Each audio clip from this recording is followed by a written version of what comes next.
Welcome to the NerdBrand Podcast. We are back. I am Jason, and your host, Mitch. Your host, Mitch. What are you? I am your host, Mitch. Mitch is Mitch's host. John's a host too. Hi, John. Hello, I'm hosting. I didn't bring any drinks. Yeah, I think this time I need a water. I need to be a little bit more hydrated. Yeah, you're breaking down. I am. I'm starting to break down, man. Anyways, on this Have a Coke. And a smile. Yeah. This podcast episode, we are talking about what we've seen in the news recently, at least what we've observed. By the time you're listening to this and watching this, you're probably going to think this was weeks ago. But for us, we've been pretty busy with our own stuff, but it's something that's stuck in my mind because it's the whole Peloton thing with their stock dropping like 4%. There's a character. I don't know the show. I can't say. I want to say this is that, but that's not the name of the show. But it's basically it's like a Sex and the City sequel series is what it is. It's what it was on. So there was a character that was on there, and he's riding a Peloton bike, and then he gets off the bike, goes to shower, and then he drops dead of a heart attack. And it was kind of like one of those pivotal, like this is the first episode, shocking moment. But Peloton's bike, its equipment was very prominent in the shot, cinematography. Kind of rude. And and so the sales, the stock, everything took a hit, and it makes absolutely no sense why a fictional character would affect a brand so much. And so I wanted to ask you guys, what is your? It's just an opinion about that, because I know a lot of people are like, why would that happen? But I've had conversations with folks out there as I go to events and network, and we're all kind of giggling and laughing, but it's like 4% is a big deal. It is. It's dropping. I think just as a general rule, you need to be watchful of your brand. You just need to be careful if you're going to do product placement, what kind of setting that product is going to occupy. To me, it's kind of a no-brainer. I'm kind of with you in that I'm a little mystified that there's a corresponding drop because of that instance. I'd love to see how that if the data on how they correlate that. It's not good. You don't ever want your product sitting in a situation that is in less than a favorable light. That's common sense. Mm-hmm. I'm just a little mystified that it could have that huge of an impact, because it's not like something happened something malfunctioned with the bike that caused a bad situation. You know what I mean? Yeah. It's more of a case of, did this guy had he had a checkup recently? Had he had a cardiogram recently? I don't watch the show. I just know from the clips that I watched, because this made mainstream media news. It was like, I think that's the big thing is kind of this double-edged sword of how Peloton came to, their power in the market. Came a lot through social media and people just talking about it on social media because they rose to fame during the pandemic, and that's where everyone was having the conversation about Peloton. And then they did the whole fast-vertising with the commercial. Mm-hmm. Yep. And so the double-edged sword of that is when something negative happens, they've got this huge rush of momentum on digital channels already. And everybody was already talking about the Sex and the City, reboot, whatever it's called. And all of that just kind of intertwined, and you have this community of people online now talking about that scene, talking about Peloton, and it just creates a negative sentiment. Yeah. It's really funny because it was like, I do watch every now and then Bloomberg Business, and it was the first time, I think, for a while anyways, that I've heard brand message and brand voice discussed in a mainstream format, and because they were also talking about Patagonia and what they do and how it's different from and I was kind of like, well, okay, I get what they were kind of going for in the story, in the segment, whatever you want to call it. But I just kind of felt that, first of all, Peloton is like the first time they did the fast-vertising, which we did a previous podcast talking about how Ryan Reynolds actually coined that term. And really, I think we said 72 hours he turned around an ad to kind of respond. But that wasn't there wasn't anything. There was a social negative thing happening. There wasn't a negative thing with Peloton. Right. Mm-hmm. There wasn't anything negative specific to the product. Right. So this time they tried to pull that pony out of the stable again, and it didn't work. And I saw the ad, and I laughed my butt off because, you know, I like Ryan Reynolds. But it's just like the humor and how he applies. But it's just it's definitely that ad's targeted to people that are familiar with Peloton, but also with the show. Mm-hmm. It's not targeted to those that don't care about either. Yeah. Very, very closely targeted. Or don't care about the show. Most men probably don't care about the show. Right, yeah, because, I mean, listen to us. We're sitting here going, and I know that if maybe it'll encourage some of our listeners to light up the comments and be like, this is the name of the show. You know, you're welcome to do that because we really don't know. None of us three sitting here know it. We're not steeped in the lore. Yeah, we really aren't. We can talk about, it's called NerdBrand. We talk about Lord of the Rings and Star Wars. So we'll tell you the lore on that, but we have no idea about handbags and shoes. We what just is don't. sex? I mean, sex. Whoa. I'm Yeah, sorry. hold on. We got a rating on Listen. Apple Podcasts. We got to be careful now. I'm sorry. I kept it to myself for like 8 seconds. So. Yeah. I mean, the stereotyping about nerds is bad enough without that's having to where come I'm out and going. just say, what's sex? Robert right now is in the studio going like, I have to figure out how to edit that. No, you don't. No. No, he's shaking no. That's just going to go in. All right. Sex sells. So it does. Yes, sex So I'm does told. sell. Yeah. But I mean, I've it shouldn't be something like that. I just found it's honestly, it's just ridiculous that, that it happened that way. Not Well, sex, the but whole, I think part of it too is having some people actually gotten hurt on Peloton since they kind of came to mainstream news, and now some people have gotten hurt and children have gotten hurt. So there's just this Influence. weird. events. They're the market leader. How do you We've get talked- hurt on a stationary bike? I don't know. I mean, I guess you get hit with a pedal. Tipped over or something.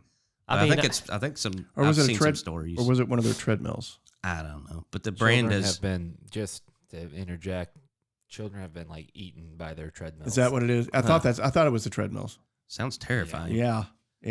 Well, we There's won't. some YouTube videos. We don't. No, we're good. I don't need that. I don't want to laugh on. I mean, I will definitely be looking this up I'm later. just kidding. Because I'm like, My how does a state like? I've used a stationary bike, and I used to be a cyclist. Believe it or not, I know you look at me Yeah, now. bullshit. Yeah, I know, I'm just kidding. I know. Right used now, to I'm be not too. buying it. I will honestly admit this was 20 years ago. But you know, I've never seen a stationary bike eat a child, so I definitely will have to look that one up and see It what was a treadmill. or a treadmill. Okay, well, It's pretty hard to. I mean, you know, Isn't there a Whatever. Stephen King book about a treadmill that eats people or something? Yeah, probably more than likely. If not, there should be.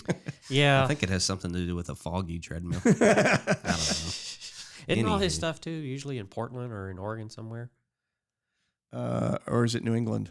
Well, It's maybe. either Oregon or New England. Yeah, Yeah. I'm more of a Dean Koontz guy. I know it was in Maryland. Yeah. I think. Stephen King guy. So our advice to Peloton is do a Man. horror movie where the bike saves the day, and then maybe they'll turn.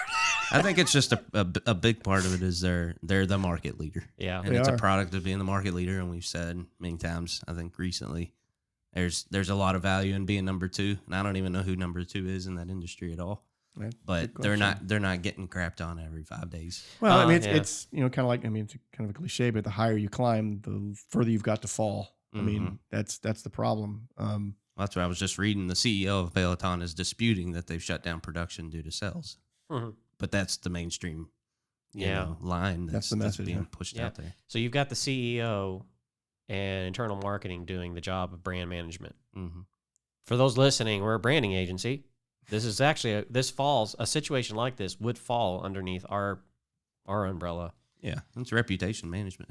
It's Yeah. brand.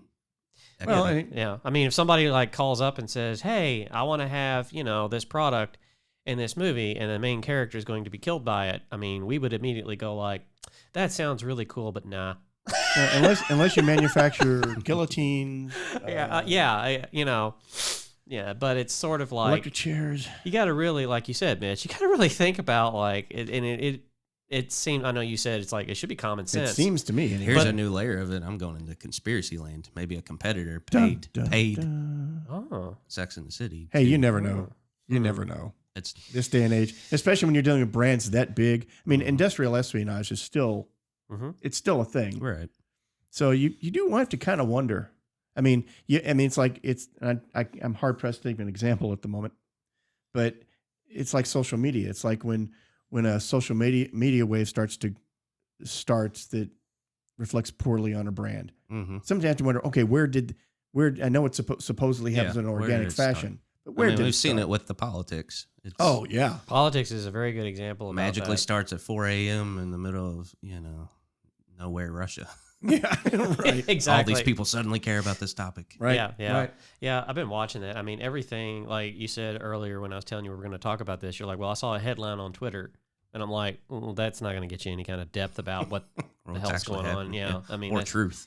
Right. Yeah. I mean, I've seen headlines are literally rewritten within 5 minutes because they're watching the analytics in live time and seeing, by changing up a word, And Oh it's- yeah, Well, and I came in here and I told you before we started recording that the reason Peloton is in the news is because they shut down manufacturing because of demand. And evidently that's not true. But the only or reason, is the it? only reason I Thing is, knew, we don't know. the only reason I even proposed that is because of seeing just a headline on Twitter. Yeah. So, But that's an example of how, as much as you would hope people would dig in, they don't. no, because there's 15 other trending topics right there. And Well, Yeah. that one's I not mean that that's interesting. that's the thing, and maybe that's part of what's worked to Peloton's disadvantage is people's attention spans are like a second. I mean, I know that's not what it really is, but you get the point. I mean, No, actually, it's and probably then- pretty close. by the yeah. time they've What'd read you just they've read and digested that however many characters on Twitter, they've moved on to the next part of the feed is moving. Mhm. They moved on to the next thing. Yeah, I just read 10 more tweets. Right, exactly. Yeah. I mean, John's a Twitter person. I'm a Redditor. Mm-hmm. I read Me Reddit. too. I read Reddit. I don't comment on Reddit. I just watch and that's, read and laugh and go like, because I know that there's things like recently over time, like Wall Street Bets. And then recently now anti-work has been, that was just like, what were you Anti-work. thinking? Yeah, it's a whole thing.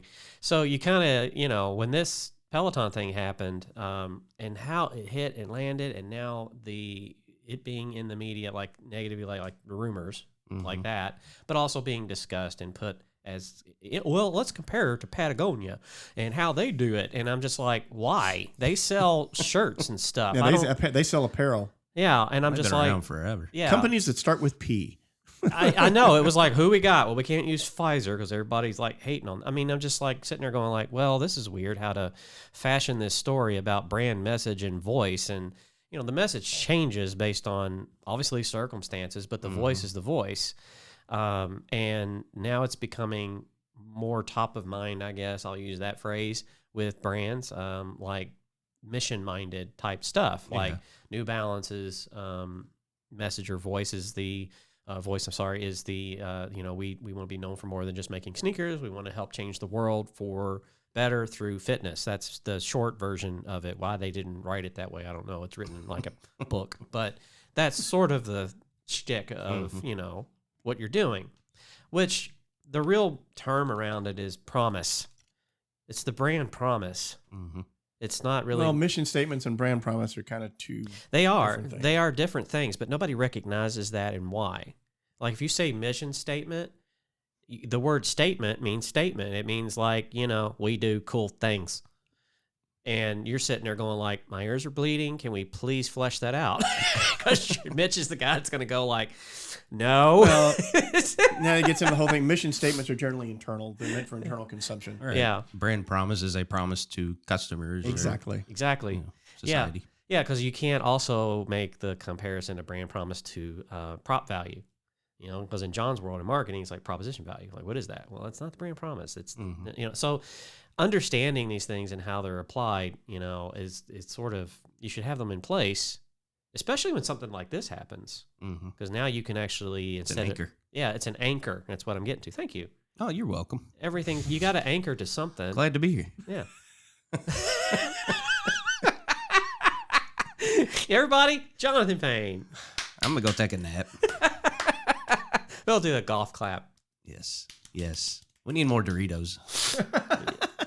But yeah, you need to. We've talked about anchors before because they help. I mean, we've talked about content anchors. We've talked about, now we're talking about this as one. I mean, internally and externally, it sort of just gives everybody a point of reference. Mitch, you've talked about being like where's the North Star and that. So, well, I mean, you need something and not just for times like this for Peloton, but it serves well in times like that.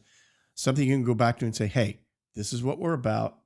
This is why we're doing what we do. This is why we're good and why you should care. and if it's fleshed out in such a way that matters to people, you continue reinforcing that message and giving people a reason to think about the positive rather than it the gives negative. you the material you need to bring in the people who believe in that. Right. Yeah, and if you don't, you're just mashing a bunch of people together who don't have a shared philosophy, a shared vision, a shared culture, outlook, whatever it may be, then you don't have a company. I mean, you just have a bunch of people doing things. I'm sitting here trying to think of, okay, who would be the next person after, which would be the next brand after Peloton that occupies a sizable chunk of that market. And I can't. They're at the forefront when you're pioneering and at the forefront. I mean, it's kind of like WeWork when it started. You know, it's just, you know, I don't want to say it again, unicorn, but it's sort of one of these things that's. This is it. There hasn't really been. There hasn't really been another to compete. There will be. There's tons of brands, but I don't know that. There's that thing now. It's a screen and an exercise mechanism in one. It's like a mirror type thing, right? That LeBron is one of the more prominent. I've seen it. I don't know the spokes name of athletes for that brand. That's the only thing that comes to mind. But as an aside, that. Talk about a brand that really appeals to the narcissistic side of you. It is a mirror that you work out in front of. Right.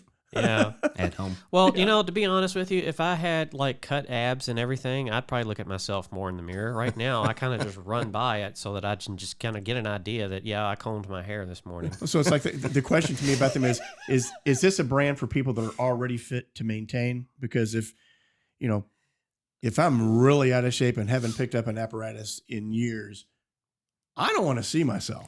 Well, it's kind of a brilliant, like, let alone anybody else. Well, don't you get You get workouts through it. Right. Yes. It's a screen. Metrics Right. and things like that. Yeah, it's a brilliant concept, especially during. I mean, this is a example of a company that took the pandemic to its advantage and created something because a lot of people couldn't go to gyms for a while. Home fitness just became it's huge. Yeah, home fitness was a thing, and now it's accelerated. You know, I think what's happening now, the next turn is.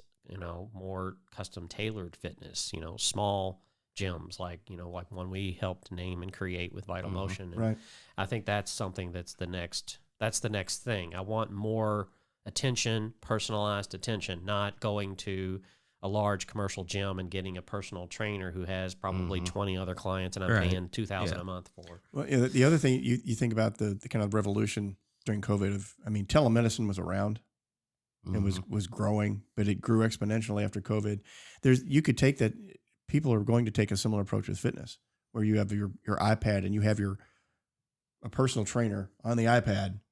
I mean, Peloton does it, but they do it on a larger scale, where a lot of people are probably watching. It may not be live all the time. Right. A lot of people subscribe to the Peloton app without the bike because they have a ton of good workouts and it's a good, which is a brilliant. Yeah, see, this is concept. This is where the nerd comes in because I am like, when you put a screen on a stationary bike, I'm probably going to be watching Endgame or something on it. I'm not going to be like, yeah. I mean, I'm kind of the same way. It's like when I run, I'm listening to something that's trying to take my mind off the fact that boy, my legs are tired. I don't need hurts. some guy yelling at me to pedal faster. Okay, you need to start going faster, and then you see like they flip this gear. We're gonna hit it now. We're really gonna hit the hill now. Let's do it. Come on, let's go. The community aspect of it, though, I think is a big deal. I mean, I see people posting on Instagram. Finished their ride today, and they've tagged a friend that they did the ride with, and it's working. There is a cool aspect about it. I'm one of those people. I've never been a social exercise guy. It's kind of me. It's me time. It's almost like meditation, but it is. It's more of a. It's getaway. I'm concentrating on my form. I'm concentrating on my movement. Counting my reps in my head and thinking, God, when is this going to be over? Yeah.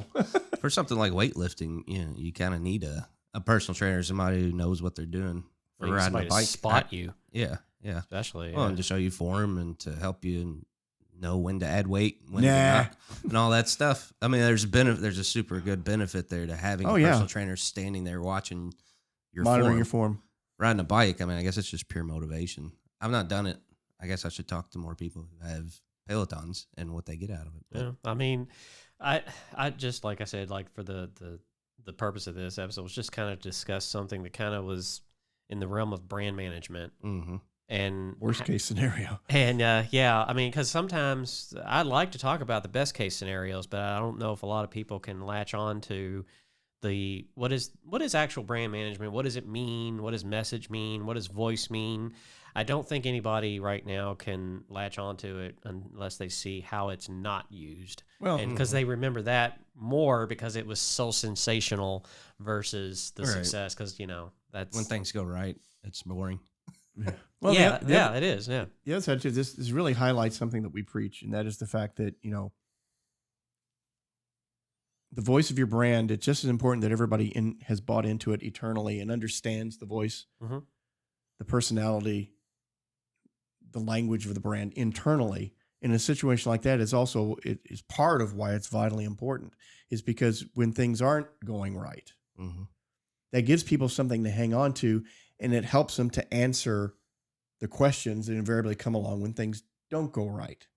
Yeah. If that brand message is correct and it's right, it can serve as an anchor to help support you when things are going bad as well as when they're going up. Yes. But if you have people, and if people internally still believe in or bought into it, and it's it's organic and it's what's the word everybody's throwing around? It's authentic. And they still feel like they're making an impact, and Right. they're not just pedaling up a hill relentlessly and not seeing it. There's no gain to it. Right. Right. Well, I mean, when you're working in a company, you want to keep, like, from where I'm sitting at, it's like people engaged. If people aren't engaged with you and your company and what you're doing, then, things are not good. Things are already off the rails because they're just fulfilling a task. Many people now, especially in the Great Resignation era, are examining, what am I doing? Is it fulfilling? And there was somebody put out a post that was like, if you wake up in the morning and you use your salary to justify why you're going to work, then that's a clue that you don't like your job. Yeah. Or, you could probably get paid more to hate your job, so you might as well go somewhere else. Yeah.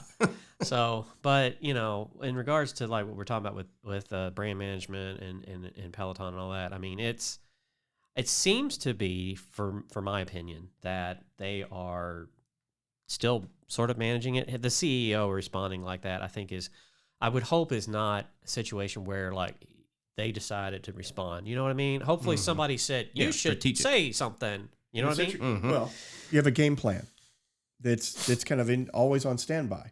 If X happens, you do Y. Oh, I'm sure they have a really lengthy PR playbook. A crisis management. You have If to, this, yeah. then that. Yeah, and I think that's something that, when we've not really talked about that, but I mean, that's in our, again, that's where a brand agency, that's where we come in. It's like, if this happens, this is the trigger or lever you need to pull.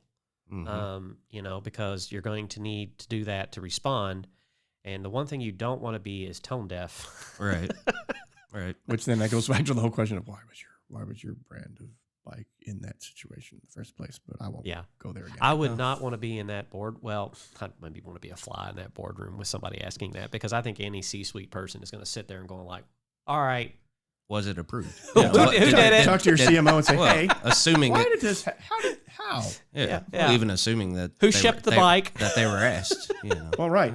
They may not have been asked. That's interesting, because I've always wondered, do the brands that exist inside of films, television, et cetera, do they always know their product is there? Or do they have to, what is the trigger? When do they have to be told your product is going to be in this? Oh, they have. I mean, there is a strict process and everything. I mean, I think we all know that one of the forefathers and godfathers of the nerds is Kevin Smith, and him having experience in the movie industry. I know he's known for Clerks and the movies he's done.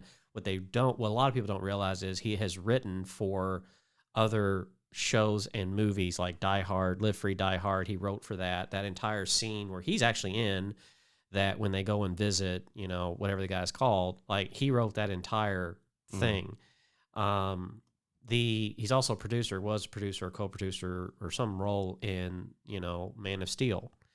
And so, he kind of knows the industry very well. And so he would tell you, this is how this happens. There was a raw moment recently that he had with Joss Whedon, coming out and making some statements. This is God another. rest his soul. This is this is another. This does tie into that because Joss Whedon's a brand, and he's attached himself to indirectly to DC and to other films, and many fans who loved Buffy are now questioning their loyalty to this person and to that brand, Buffy, because of statements that he made that were incredibly insensitive, incorrect. There's other stories, too, that just, are coming out. Yeah, and so Kevin Smith on Fat Man Beyond was like, he just got, I mean, you don't see him get emotional or angry much because he tries to stay neutral, but boy, he lit into that. And, you know, and that comes into the fact that, you know, people look at Kevin Smith and think, you know, he's a pothead and he does this. It's like, and, you know, he admits that may be a persona that you have of him. Does he care? Well, obviously not. And he has earned the reputation and the place to kind of be in that. But his response to what he saw from a PR perspective of this situation unfolding, especially as it reflects negatively as well on DC, it was like, whew, this is really bad. And then when comments that Joss supposedly made about Ray, I can't remember his last name, but he played Cyborg. Right. That's when he really kind of lost it, you know, because it was now just diving out very harsh words and opinions and things like that. So there is a watchdog before and after when it comes to these things. And we only see like the media response because we're average Joe. But yeah, there's lawyers and tons of folks behind the scenes that are like, you know, mitigating and working with PR and reps to kind of PR crisis, you know? Well, I just, like I said, getting back to, you know, product placement, intentional or unintentional. I mean, I realize that if the brand is mentioned, if you say anything about it, I totally get that that's overseen. Mm-hmm. It's just like in a case like the Peloton case. I just didn't know if maybe that do they have to get approval to use the right? brand? Do they have to have some kind of approval just to have it in the room, even if it's not even? I mean, we know what it's like to put social posts out there for, you know, brands that are very well known. And you can't just use any brand you want in advertising, production, because they're going to come back and say, no, we don't want to be there. So yeah. Stop it. Yeah, I mean, I grabbed a post and I actually made the graphic about logo adaptability, and I used Coca-Cola's logo as the example because it's really a mainstream example. And you know, probably won't hear nothing about it. It's on my personal social, or the network will take it down if it gets reported or something. Right. And what I've done with it is, but I didn't put NerdBrand's logo on the graphic next to theirs. Right. Yeah. Right. It's just about theirs, me making a statement like, here's an example about logo adaptability. I can do that all day. Well, but I can't approciate Coke's logo with ours and go like, hey, it's a case study type of situation. Therefore, I think that's probably what protects it, because it's not, you're not overtly trying to capitalize on being associated with Coke. Mm-hmm. Right.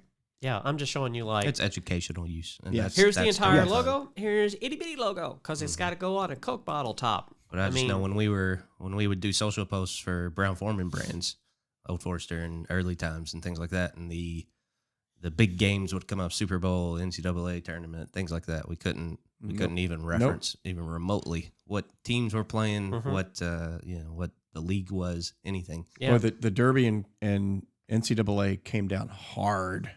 Yeah, on that we stuff. could do the Derby just because of Brown-Forman's relationship with them. You can't use the term Final Four. I mean, it's. I mean, you can't say Super Bowl. It's the big game, is what we always had to write. Yeah, yeah. You put that if you put any of that in an ad, you know, you've made a boo boo. But that kind of goes to what I've said about brand management and this whole thing with Peloton and everything. It's like people are always kind of like, where does branding agency fit in this? Well, we fit in. This is it. This is where we fit. Hopefully, we don't have to fit in putting out fires. That's not fun.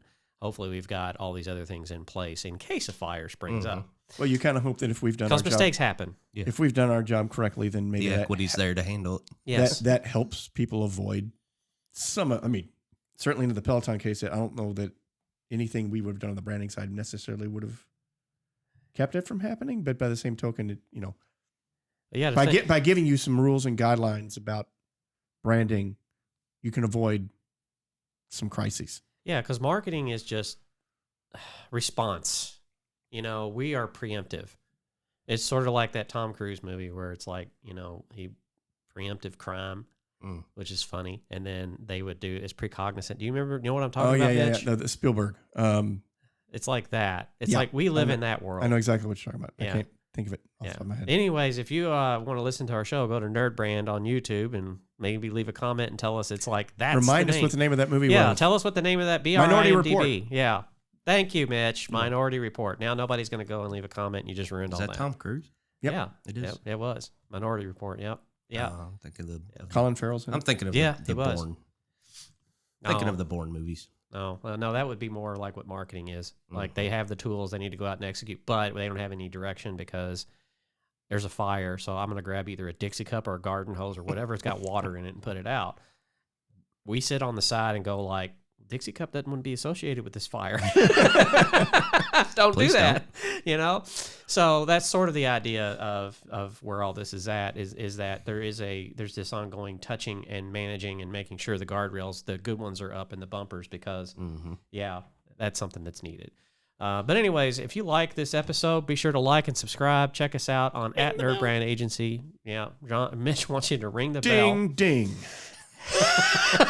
It's ding dong. No. I was harkening back to Apollo Creed in the Rocky movie. Oh yeah, I remember At the that. end, it's at the end of Rocky 3, Yeah. where him and Rocky are gonna get in the ring and spar, and he goes ding, ding, and then they Yeah. That's sort of like the branding department and the marketing department going at each other. That's the analogy I got in my head for that one. Anyway, so you wrap it up. We're going to be seeing you guys, I hope, next week. We have some exciting guests coming up that are booked. And, just remember out there, keep your nerd brand strong.